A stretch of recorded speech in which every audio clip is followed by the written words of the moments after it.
Donald Trump is not the cause of the crisis we find ourselves in.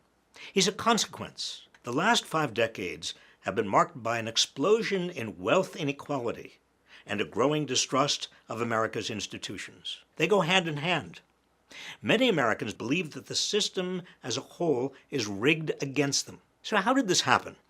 And how can we fix it? To answer these questions, we've made this series of videos which debunk the most common and destructive myths about our economy. These myths make it almost impossible for us to have a real discussion about how this system got rigged, who's being hurt by it, and how power has shifted. Have you heard this lie? Economics is an objective science that has nothing to do with politics or morality. Bunk!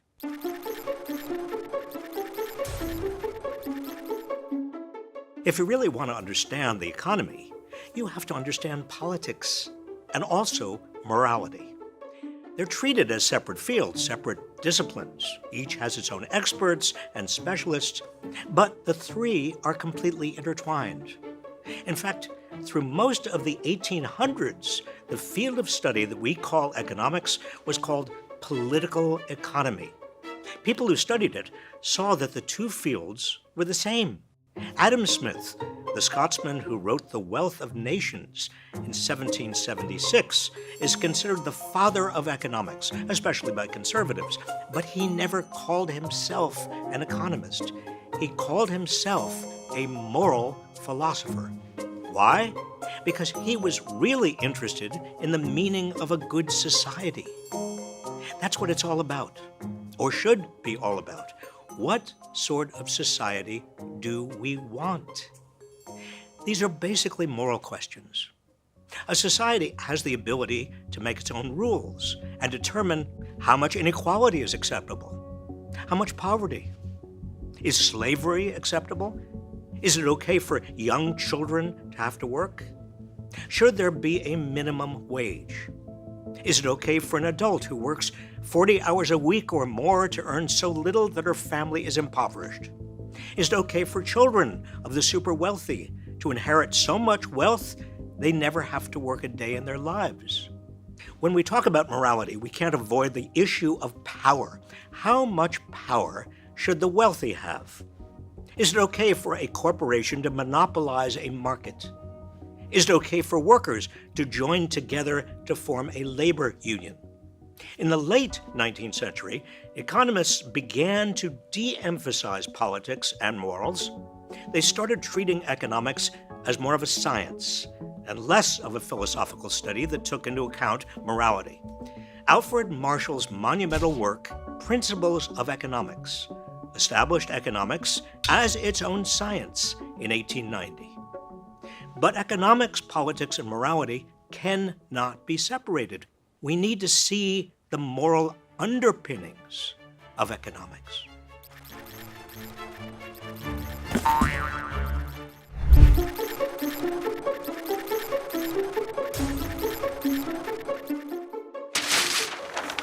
That's bunk.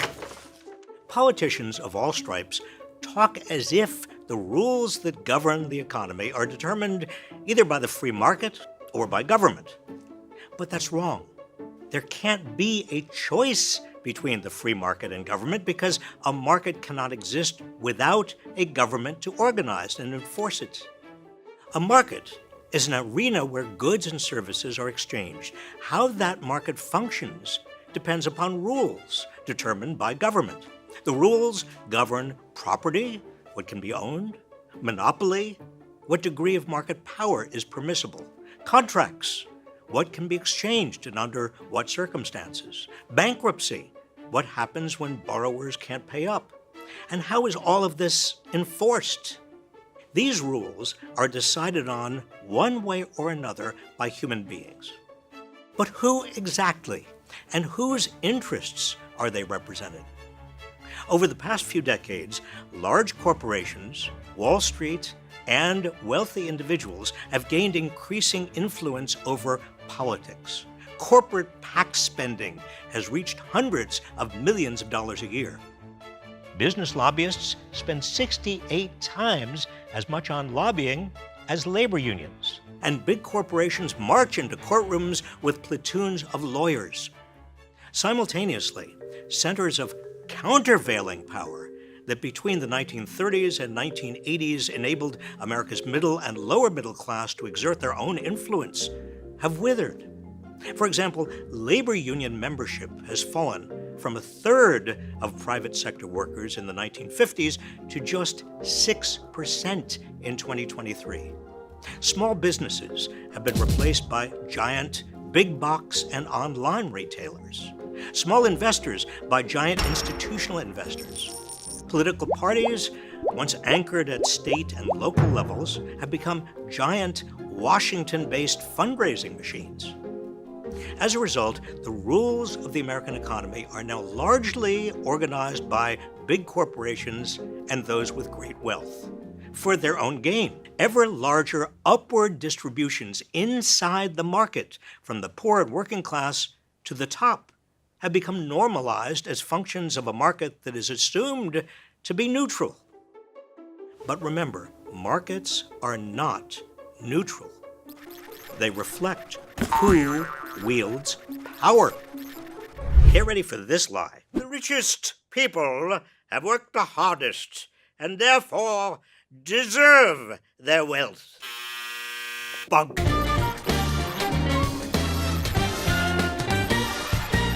Income and wealth increasingly depend on who has the power to set the rules of the game. CEOs of large corporations and Wall Street's top traders effectively set their own pay, and their pay has gone into the stratosphere. They've linked their pay to the stock market through stock options, used corporate stock buybacks to increase stock prices, and timed the sale of their options to those increases. Some get inside information about corporate profits and losses before the rest of the public and trade on that information. Others create or work for companies that have monopolized their markets. That means they can charge consumers higher prices than if they had to compete for those consumers. And they can keep wages low because workers have fewer options of whom to work for. Others use their political influence to get changes in laws, regulations, and taxes that benefit themselves and their corporations while harming those who don't have this kind of influence. Others were just lucky enough to be born into or marry into wealth. These days, the most important predictor of someone's future income and wealth in the United States is the income and wealth of their parents. 60% of all wealth is inherited. And we're on the cusp of the biggest intergenerational transfer of wealth in history, from rich boomers to their children. Meanwhile, the pay of average workers has stagnated because they have lost economic power and the political influence that goes with it. Corporations have lowered wages by outsourcing work abroad, replacing workers with software, and preventing workers from unionizing. Wealth doesn't measure how hard someone has worked or what they deserve, but how well our economic system has worked for them.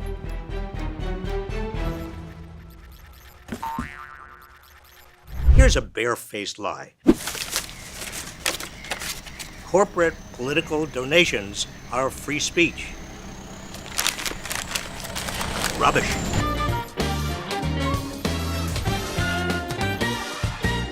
That's not free speech, that's bribery. In 1971, Lewis Powell urged the leaders of American corporations to devote a portion of their profits to politics. Since then, America has witnessed the largest and most entrenched system of legalized bribery in its history. Big corporations and the super wealthy have rigged the free market for their own benefit. Throughout the 1980s, corporate PAC spending on congressional races increased nearly five-fold. Labor union PAC spending rose only about half as fast. By the 2016 campaign cycle, corporations and Wall Street contributed $34 for every $1 contributed by labor unions and all public interest organizations combined. In 1980, the richest 1/100th of 1% of Americans provided 10% of all donations to federal elections. By 2012, they provided 40%. Both political parties have become giant fundraising machines, fueled by money from the top. What's the result of all this bribery? Politicians use the money to get elected and re-elected, and then lawmakers do what corporations and wealthy individuals want. It's legalized bribery. Here's a real whopper. The market doesn't play favorites. Bunk.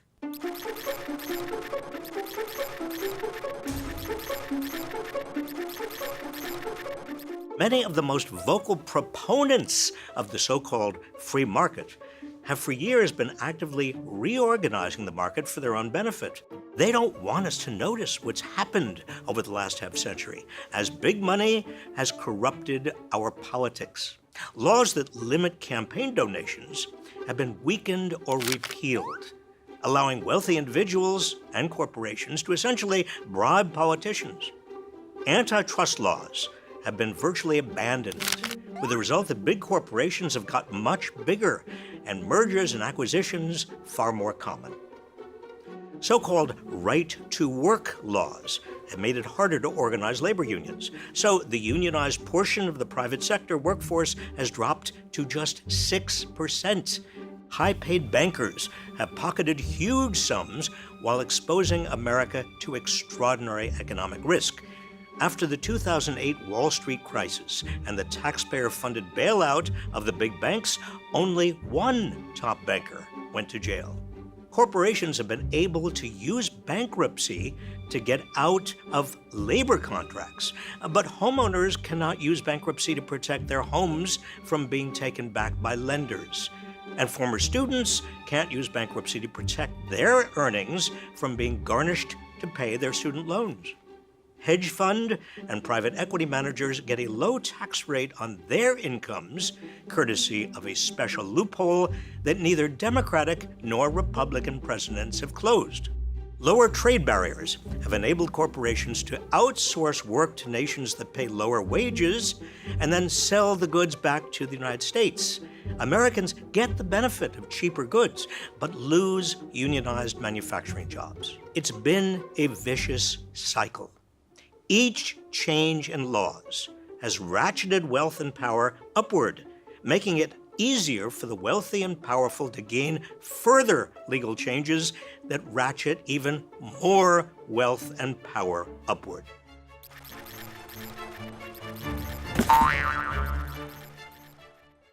Have you heard this lie? Global trade is good for everyone. That's bunk.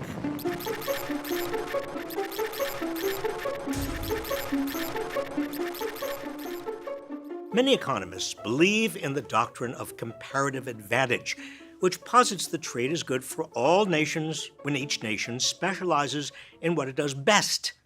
But what about costs to workers and the environment? What if a country's comparative advantage comes from people working under dangerous or exploitative conditions, or from preventing them from forming labor unions, or allowing employers to hire young children, or from polluting the atmosphere or the ocean, or destroying rainforests and polluting groundwater? My old boss, Bill Clinton, called globalization the economic equivalent of a force of nature, like wind or water. But globalization is not a force of nature. Global trade is structured by rules negotiated between nations about which assets will be protected and which will not. These rules determine who benefits and who is harmed by trade. Over recent decades, trade deals such as the North American Free Trade Act and agreements under the World Trade Organization have protected the assets of U.S. corporations, including intellectual property. For example, if another nation adopts strict environmental regulations that reduce the value of U.S. oil assets in that country, U.S. oil companies can seek compensation for their reduced profits. Trade deals have also benefited the pharmaceutical industry with extended drug patents. They benefited stock traders by ensuring they can move capital into and out of countries regardless of local banking laws. And trade deals have protected big agriculture. Now, it's true that American consumers benefit from lower-priced goods from China, Mexico, and other countries where wages are lower than in the United States. But trade deals have caused millions of Americans to lose their jobs. Between 2000 and 2017, a total of 5.5 million manufacturing jobs vanished, partly due to increasing imports, mostly from China. Global trade on its own is neither good nor bad, but the way trade is now conducted protects the wealth of those who already have it and burdens those who don't.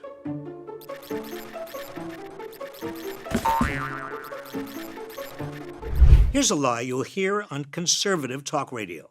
Taxing the rich is socialism. Bunk.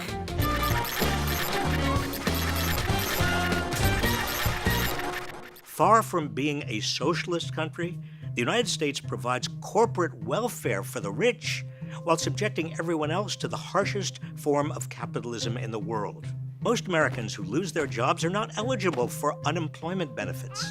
Less than 30% of working Americans have access to paid family leave. Only 36% of Americans have government-subsidized health insurance. And while people in most other countries get 3 to 5 weeks of paid vacation, Americans, on average, only get 11 days. Executives who run their companies into the ground are getting gold-plated exit packages, while their workers get pink slips. After a security breach at Equifax that exposed the personal information of 145 million customers to hackers, Richard Smith retired with an $18 million pension. The Wells Fargo CEO, in charge of the unit that opened more than 2 million unauthorized consumer accounts, departed with a $125 million exit package. Meanwhile, thousands of big American corporations are raking in billions each year in government subsidies, bailouts, and tax loopholes, all funded on the taxpayer's dime, when their workers have to rely on programs like food stamps and Medicaid. Corporations that don't pay their workers a living wage, in effect, get fat government subsidies. This government largesse raises stock prices for the richest 1%, who own half of the stock market, as well as CEOs and other top executives who are paid largely in shares of stock. The money is there. Money that could instead be used for more generous social safety nets. But we're using it to pad the pockets of the wealthy. Corporations and CEOs are job creators who need tax cuts and fat profits to generate jobs.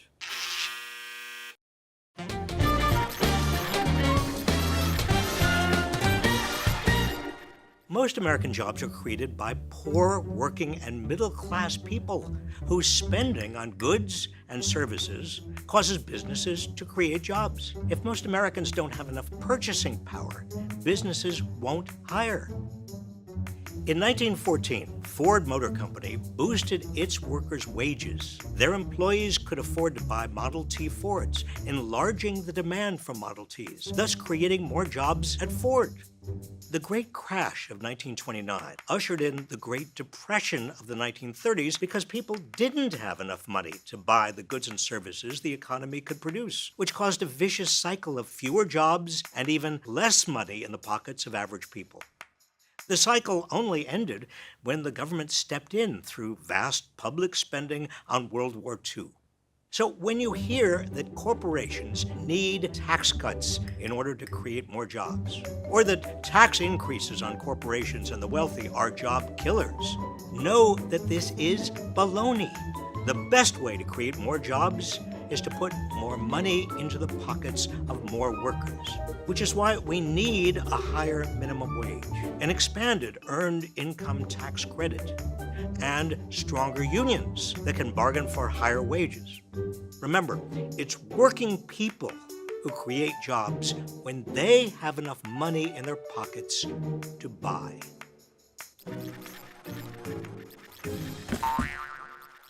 You hear this rubbish all the time. Inflation is caused by too much government spending, along with wage increases. Bunk.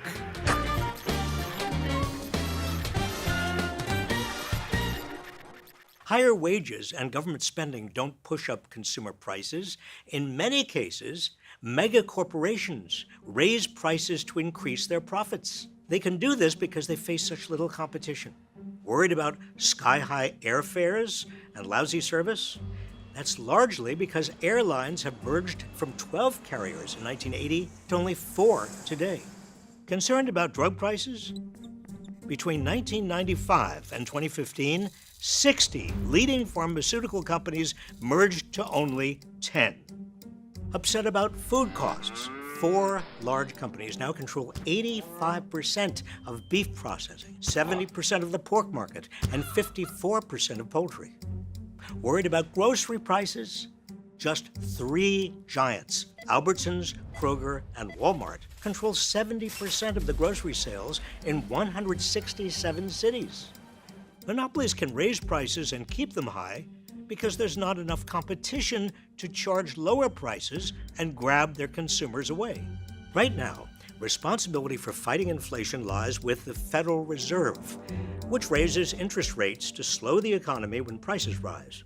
But this causes more unemployment, keeps wages low, and harms many working people. An important way to avoid inflation would be to fight it at the source. Break up monopolies using antitrust laws so that a handful of private companies can't artificially raise prices.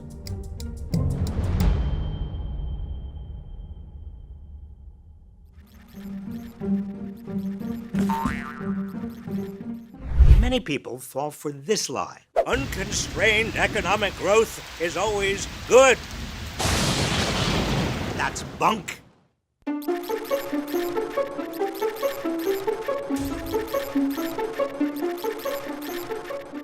Unconstrained economic growth is causing such grave harm to the climate that its costs are likely to be greater than the gains. Mainstream economists don't measure the costs of growth.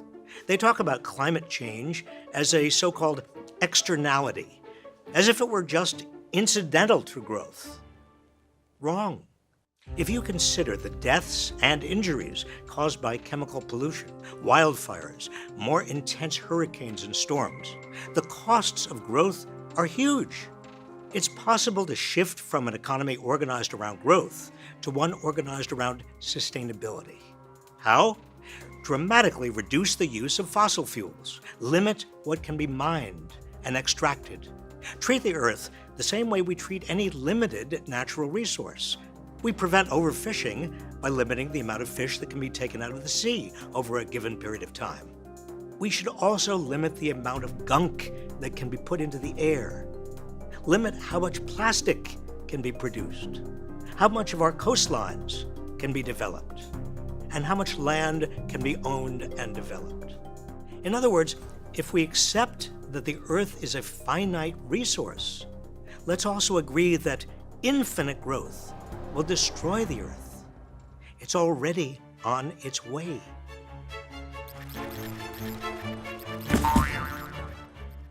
Many people dismiss Trump supporters as ignorant. Bunk.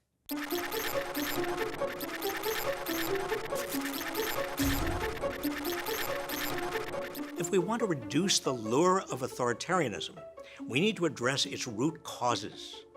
The truth is, many of the key political and economic institutions of our society have abandoned American workers. The free market has been rigged, and power has shifted upward to corporate executives and investors who engage in organized bribery, bankrolling lawmakers who change laws and regulations to their benefit.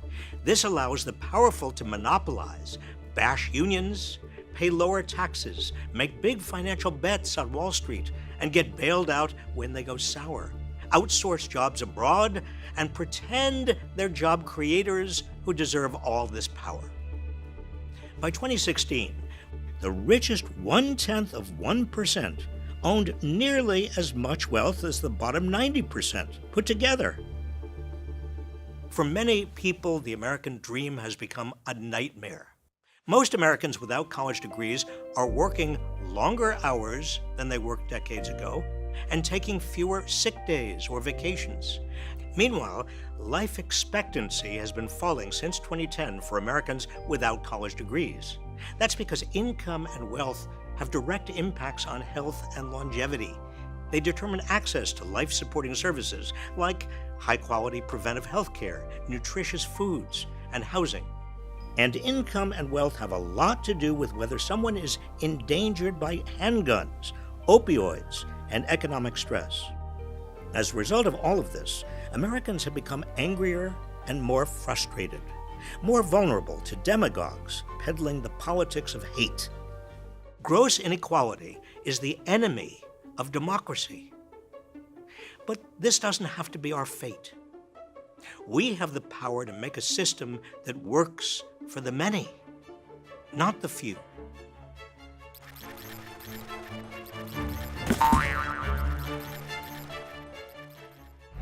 Congratulations, you've made it to the end. You're now armed with the facts you need to counter these pervasive economic myths, which have been used to justify a system whose gains increasingly go to the top, while most Americans have been working harder but getting nowhere. We cannot separate what has happened to the typical American from the dangerous lure of Trumpism. Trump has exploited the anger and anxiety of many Americans for his own ends. But the anger and anxiety are real.